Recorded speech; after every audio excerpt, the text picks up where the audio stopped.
النهاردة يا جماعة هنناقش عيب ممكن يكون اتزرع في عقلنا الباطن واحنا مش واخدين بالنا. العيب ده خطورته ان اللي واخد توكيل العيب ده وتوزيعه وتشغيله وصيانته واحد من اقوى المخلوقات على وجه الكوكب، وهو ابليس شخصيا. اذا ما كملتش الفيديو ده وعملت له شير فاعلم ان الشيطان قد منعك. افيهات بقى وساعات بتلقط وساعات لا.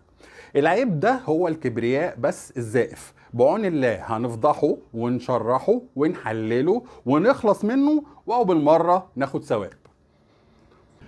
من وجهة نظري المتواضعة ان الوظيفة الشيطانية للكبرياء الزائف هي 4 حاجات. اول حاجة اني مستحيل اقول اني معرفش، لان ده هيخليني ما اتعلمش اي حاجة جديدة تنفعني، فافضل كده زي ابو جهل على طول. تاني حاجة انا ما اعترفش بالضعف، عشان لو اعترفت بالضعف هحاول اتعلم ابقى قوي الشخصية، وده مش حلو علشانك. التلاتة اتعزل عن الناس اللي بتحبني وعايزاني اكون احسن، علشان ابليس يعرف ياكل في دماغي لوحده وبراحته.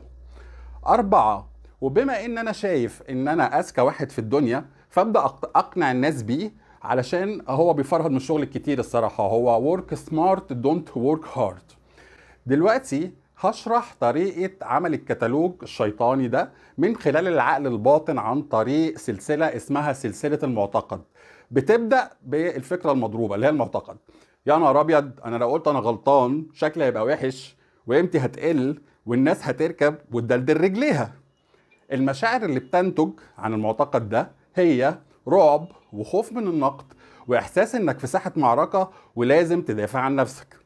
التصرف اللي بيحصل، التصرف ده بيبقى التصرف الاقرب بقى الى قلب ابليس، اللي هو ايه؟ الجدال، الزعيق. ممكن توصل انك تلبس الغلط لاي حد معدي في الشارع. النتيجه بتخسر ثقه مديرك، واصحابك بيبداوا يتهربوا من القعده معاك لانك بتاع مجادله وما بتجيبش ورا. طيب، لو ده في الشغل، تخيل الكارثة دي بقى في البيت بتعمل ايه؟ ليه الراجل الشرقي بيعتبر ان كلمة آسف يا حبيبتي بتسحب من رصيد رجولته في البنك؟ السر في البرمجة. مجتمعنا مع شوية ترندات مسمومة على السوشيال ميديا عملوا غسيل مخ للرجالة. المؤثر اللي بيجرى ايه؟ تفتح الموبايل تلاقي كوتش بعضلات كده يقول لك اياك تصالح، خليك تقيل علشان ما تقلش من نفسك. فايه اللي بيجرى؟ عقلك الباطن بيترجمها ان انا قيمتي كراجل في اني افرض سيطرتي وامشي كلمتي حتى لو هي غلط. فالمشاعر اللي بتتولد اللي هي طبعا مشاعر ابليس المفضله، اللي هي الغضب والكبرياء الزائف. فالتالي التصرف اللي بيحصل بيبقى قسوه، صوت عالي، وممكن توصل لان انت تقلل منها. النتيجة اللي بتجرى الطرف التاني بتسكت، مش عشان انت سيطرت، بس بتسكت علشان بتبني حيطة سد بينك وبينها، وانت بتبقى مجرد ضيف تقيل في حياتها.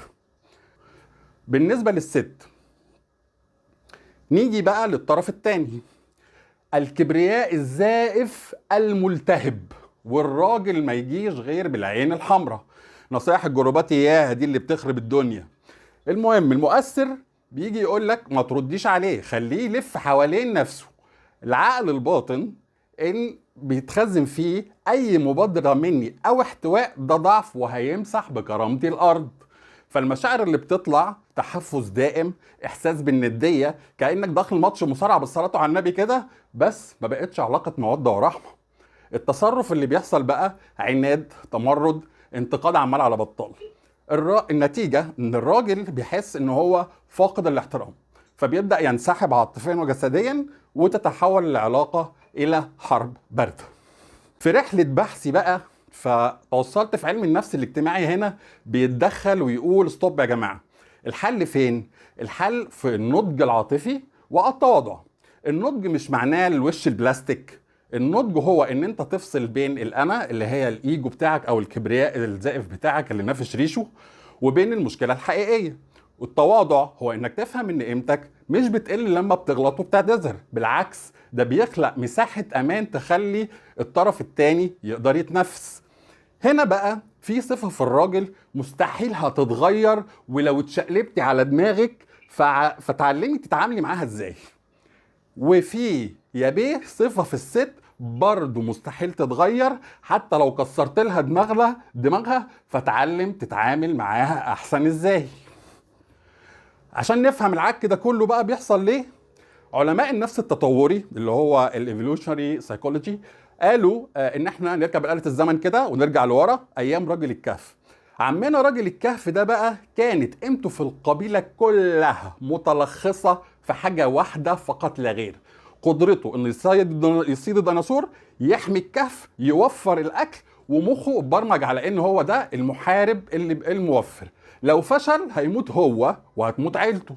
لحد النهارده في 2026 الراجل جواه نفس الشفره دي، غريزه المحارب. فلما يحصل مؤثر من بره، ازمه ماليه مثلا او مشكله في الشغل، فالعقل الباطن بيترجمها: انا كده فاشل، انا مش قادر احمي الكهف بتاعي. فاللي بيجرى ان المفروض بقى الاحتواء الصح من الست ان هي التقدير، بلاش نقد ابوس ايديكي، مجرد ما تقولي له انا واثقه فيك وهنعديها، ده بيشغل الشفره الجينيه لوحدها من جواه. فايه النتيجه بقى اللي بتحصل؟ المحارب اللي جواه بيصحى بقى وبيكسر الصخر عشان يجيب لك حته اللحمه او يدفع مصاريف المدارس ويرجع الامان للكهف.